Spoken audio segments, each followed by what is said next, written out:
namanya Herfansyah Adius. Permisi Ustaz, saya mau tanya, kalau semisal enggak Jumatan 3 kali sudah dianggap kafir, lantas jika wabah corona ini sampai 1 bulan, berarti kita sudah tidak Jumatan 4 kali. Nah itu gimana ya Ustaz? Baik, bagus pertanyaannya. Memang ada keterangan dalam satu hadis yang diriwayatkan salah satunya oleh Imam Abu Daud, karena nomor hadis 1052, rawinya Abi Al-Ja'in, ya, dari Rasulullah SAW. Beliau pernah bersabda, bima makna man taraka thalatha juma'in tahawunan alaihi. Nah tolong digaris bawahi kalimat tahawunan alaihi, ya, tada Allahu ala qalbi. Siapa yang sengaja meninggalkan Jumat sebanyak 3 kali karena meremehkan itu, tahawunan alaihi itu menganggap ringan, remeh. Nah, jadi kasusnya sengaja meninggalkan Jumat, nah, bukan karena ada sebab tertentu yang secara syariat dia boleh mengganti Jumat dengan zuhur, ya, bukan sengaja meninggalkan Jumat karena ada sebab tertentu sehingga dia mengganti Jumat dengan zuhur. Nah, kasusnya berbeda. Maka di hadisnya dikatakan siapa yang sengaja meninggalkan Jumat sebanyak 3 kali karena meremehkan, menganggap ringan ibadah Jumat itu, maka taba Allah ala qalbi, Allah akan menutup, memberikan cap kepada hati.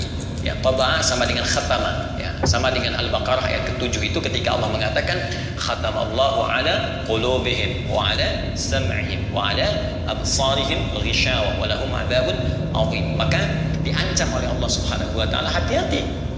Ya, nanti kalbunya bisa tertutup. Ya, kalau kalbu tertutup, pada akhirnya sulit menerima informasi. Nah, bukan hanya informasi-informasi yang dimaksudkan kebaikan-kebaikan, tapi pada puncaknya sulit menerima nur Allah Subhanahu wa taala. Karena itu kalau dengar azan ke telinga sudah enggak mempan lagi, enggak peduli dengar azan. Lihat orang ke masjid sholat sudah tidak ada kecenderungan untuk bisa mengikuti. Bahkan puncaknya ada yang anti. Oh, hati-hati nih. Hati-hati, puncaknya anti. Ya, mohon maaf, ya, azan jadi komplain, lihat orang salat jadi sewot. Nah, sekarang padahal ada tempat misalnya yang aman, ya, boleh jadi tidak ada isu virus di situ, tiba-tiba ikut komentar tutup masjidnya misalnya. Nah, ini aneh nih, saat masjid buka Anda tidak ada, ya, saat masjid sekarang ada corona ramai Anda minta ditutup, padahal orangnya nggak pernah ke masjid misalnya. Nah, itu juga hal yang penting untuk kita dudukan dengan cara yang baik. Jadi yang dimaksud kondisi sekarang corona ini kondisi yang berbeda yang dimaksudkan hadis yang tadi.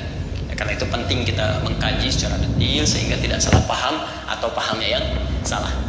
Jelas ya? Nah, dalam konteks orang tidak bisa Jumat, nah, karena kekhawatiran diduga menyebarnya virus misalnya corona ini, ya, apalagi misalnya mohon maaf di masjid-masjid simpangan jalan, ya, atau sekarang seperti Istiqlal, kan, atau masjid-masjid yang di pinggir jalan yang kita nggak tahu siapa jamaahnya, mungkin dia membawa virus dan sebagainya, maka ada kebijakan di masjid tersebut tidak diselenggarakan salat Jumat dan jamaah kemudian diperkenankan mengganti dengan salat zuhur. Bahkan telah keluar fatwa MUI terkait dengan persoalan ini. Maka di sini pernah saya sampaikan berlaku hadis Nabi. Ya, idza maridal 'abdu aw safar kutiba lahu mithla ma kana 'alaihi muqiman sahihan.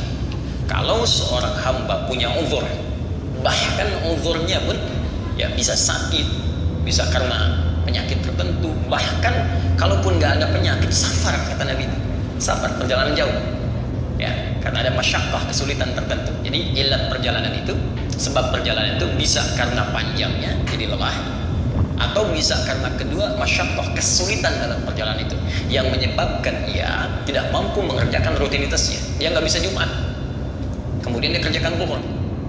Bahkan dalam waktu bukan Jumat pun dia berangkat. Misal saya ingin katakan saya tinggal di Bekasi nih, ya, kemudian saya akan ke Bandung, macetnya luar biasa, macet. Saya sampai di kilometer 57, saya singgah di situ. Situasi macet luar biasa, mungkin sampai ke Bandung maghrib gitu kan, sehingga tidak mendapati asar di tempatnya atau di jalannya. Maka saya jamak qashar, ya, saya gabungkan zuhur dengan asar, saya persingkat jadi 2. Itu dalam situasi jamak qashar pun kata Nabi, Anda mendapatkan pahala sempurna seperti Anda biasa kerjakan sebelumnya dalam rutin. Jadi kalau Anda biasa ke masjid, dapat pahala ke masjid. ya dapat pahala komplit. Bahkan kalau Jumat pun Anda nggak Jumatan, Anda kerjakan zuhur, pahalanya dapat senilai Jumat. Itu hadis. Nah, jadi ini pentingnya kita mengaji sehingga bisa menempatkan sesuatu sesuai dengan tempatnya. Jadi jangan sampai ada pembicaraan begini misal, lebih baik saya berjuang ke masjid, kalau meninggal pun sedang syahid di masjid. Anda nggak bisa pastikan meninggal di mana. Aduh baik, hati-hati, kita nggak bisa pastikan. Jangan-jangan nanti Anda ke masjid meninggalnya di rumah, dan ke rumah bawa virus misalnya, virusnya menyebar pada keluarga, pada anak, pada istri. Ini lebih bahaya lagi. Jadi carrier Anda membawa nih, jadi agen pembawa virus kepada yang lain. Nah, ini penting difikirkan di dalam konteks ini, dan Nabi telah memberikan solusi.